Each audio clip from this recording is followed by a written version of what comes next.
Good morning દોસ્તો, સુપ્રભાતમ. આજની આ મંગળમય પ્રભાત આપના માટે આવનાર દિવસ અત્યંત શુભ અને આત્મચિંતન સાથે આત્મ સંયમ અને આત્મશાંતિ આપનારો નીવડે એવી મારી હાર્દિક શુભકામનાઓ. સર્વત્ર સુખિનઃ સંતુ સર્વે સંતુ નિરામયા સર્વે ભદ્રાણી પશ્યંતુ મા કશ્ચિત દુઃખ ભાગ ભવેત. કોઈ દુઃખી ના થાય, બધા જ સુખી થાય. આ આપણા સનાતન ધર્મની જે ભાવના છે એની બે વસ્તુ મને ગમે છે. બીજી એક વેદની ઋચા છે, એ કહે છે કે આનો ભદ્રા ક્રતવો યંતુ વિશ્વતઃ, એટલે કે દરેક દિશામાંથી મારા મનમાં શુભ વિચારો આવો. આ તમારો ધર્મ છે, આ સનાતન ધર્મ છે. જ્યારે જ્યારે સનાતન ધર્મ વિશે વિચારો ત્યારે અહિંસા પરમો ધર્મ અને સત્ય, સર્વત્ર સુખિનઃ સંતુ અને દરેક દિશામાંથી મારા મનમાં સારા વિચારો આવો, એ ભાવનાને કેન્દ્ર સ્થાને મૂકીને જીવશો તો તમે સાચા સનાતની છો, એમાં કોઈ શંકા નથી. દોસ્તો, આજે મૈત્રી અંગે વાત કરવી છે. આજકાલના સમયમાં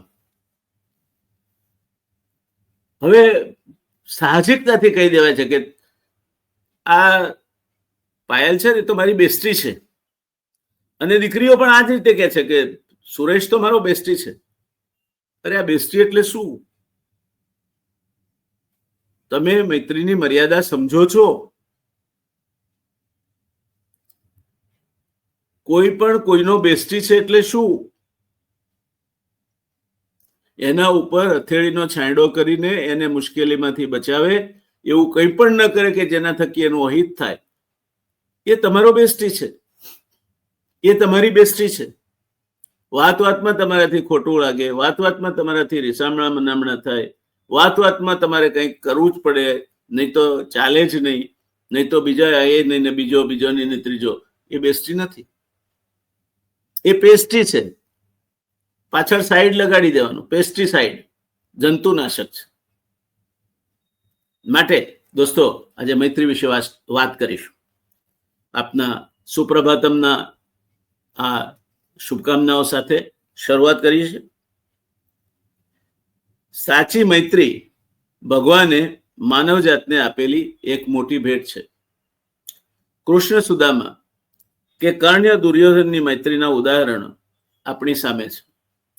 મહાભારતના યુદ્ધ વખતે કર્ણ ભારે પડશે અને પોતાનો સૌથી વહાલો પુત્ર અર્જુન કર્ણની ધનુર્વિદ્યાનો ભોગ બનશે એવો છુપો ડર કુંતીને સતાવતો હશે.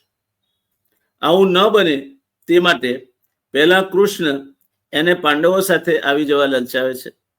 એ કહે છે કે તું પાંડવો સાથે આવી જઈશ તો પાંડવોમાં સૌથી જ્યેષ્ઠ તરીકે તું મહારાજા બનીશ અને યુધિષ્ઠિર તારા યુવરાજ બનશે. આવી જા દોસ્ત, તું સૌથી જ્યેષ્ઠ પાંડવ બનીશ, યુધિષ્ઠિર અત્યારે જે સમ્રાટ છે એના બદલે તું સમ્રાટ બનીશ અને યુધિષ્ઠિર તારા યુવરાજ બનશે. કૃષ્ણે આ પાછો ફેંક્યો તેની લાલચમાં ફસાવાની કર્ણે ઘસીને ના પાડી. એ કહે છે કે જ્યારે મને સુતપુત્ર કહીને અપમાનિત કરવામાં આવતો હતો ત્યારે દુર્યોધને મને અંગ દેશનો રાજા બનાવ્યો. એ હું ના ભૂલી શકું. પરિણામ જે આવે તે, પણ હું દુર્યોધનના પક્ષે જ રહીશ. ભાગ્યે જ નિષ્ફળ જતી મોહિની અહીંયા નિષ્ફળ ગઈ.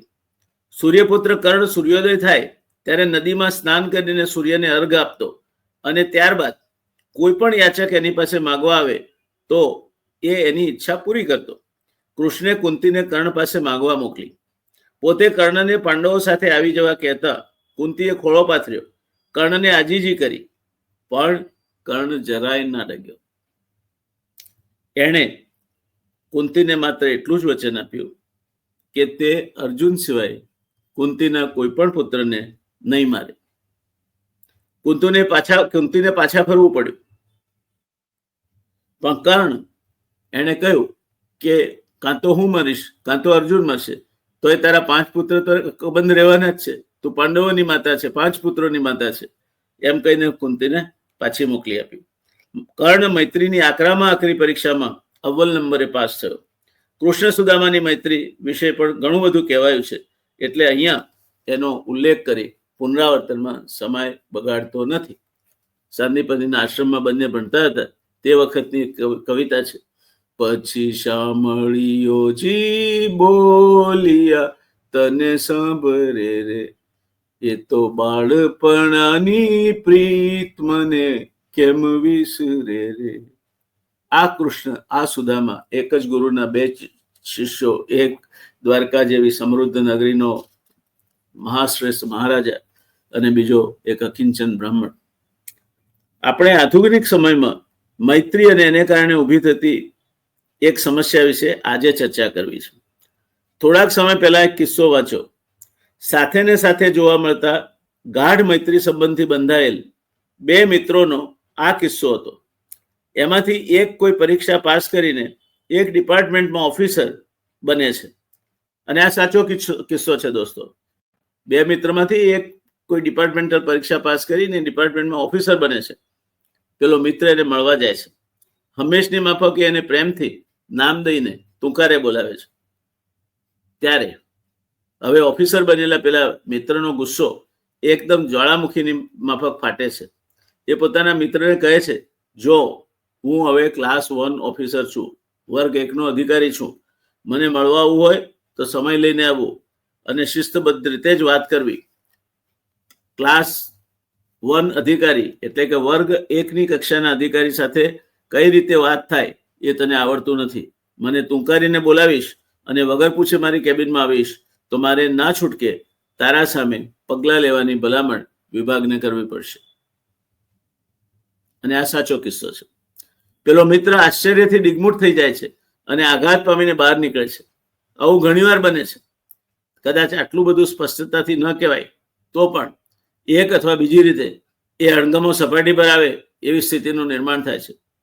કામની જગ્યાએ અથવા નોકરીમાં આ રીતે મૈત્રી એક બેધારી તલવાર બની જાય છે.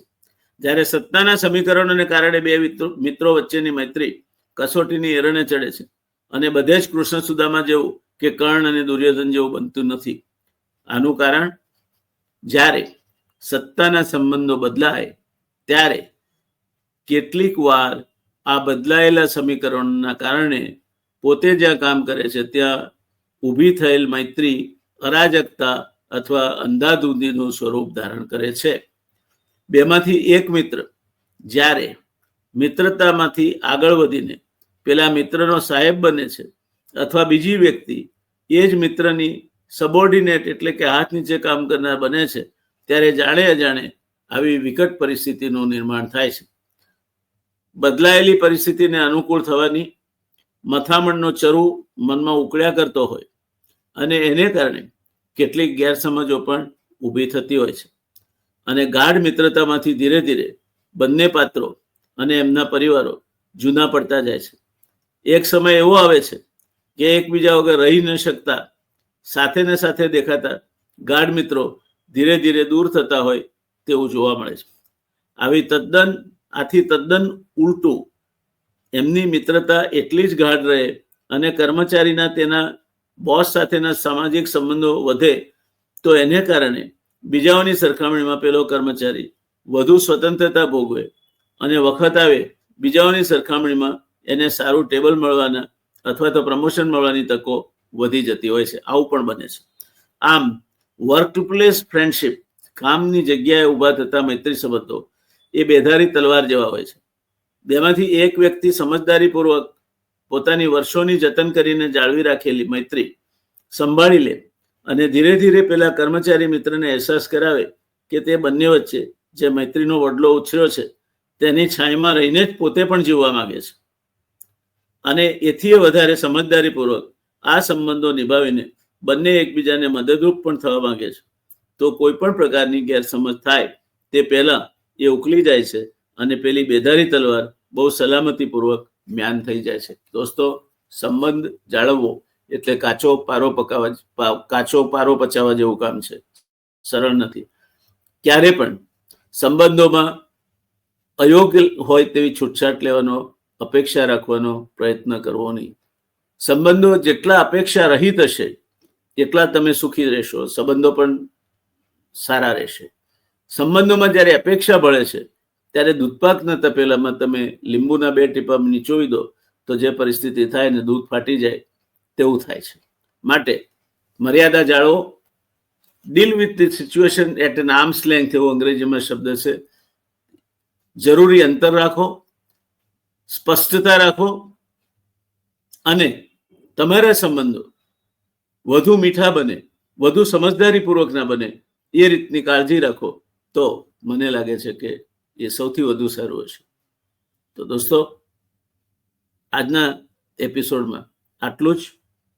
આજે આપનો દિવસ મંગલમય બની રહે, આપના હાથે સત્કાર્યો થાય, કોઈના આશીષ મળે, કોઈના ચહેરા પર સ્મિત લાવવાનું આપ નિમિત્ત બનો, કોઈ મિત્ર મળવા આવે અને આપ કોઈ મિત્રને મળો, એવા મૈત્રીના બંધનો પણ વિકસતા રહે એ શુભકામનાઓ સાથે આપના દોસ્ત ડોક્ટર જયનારાયણ વ્યાસને રજા આપશો.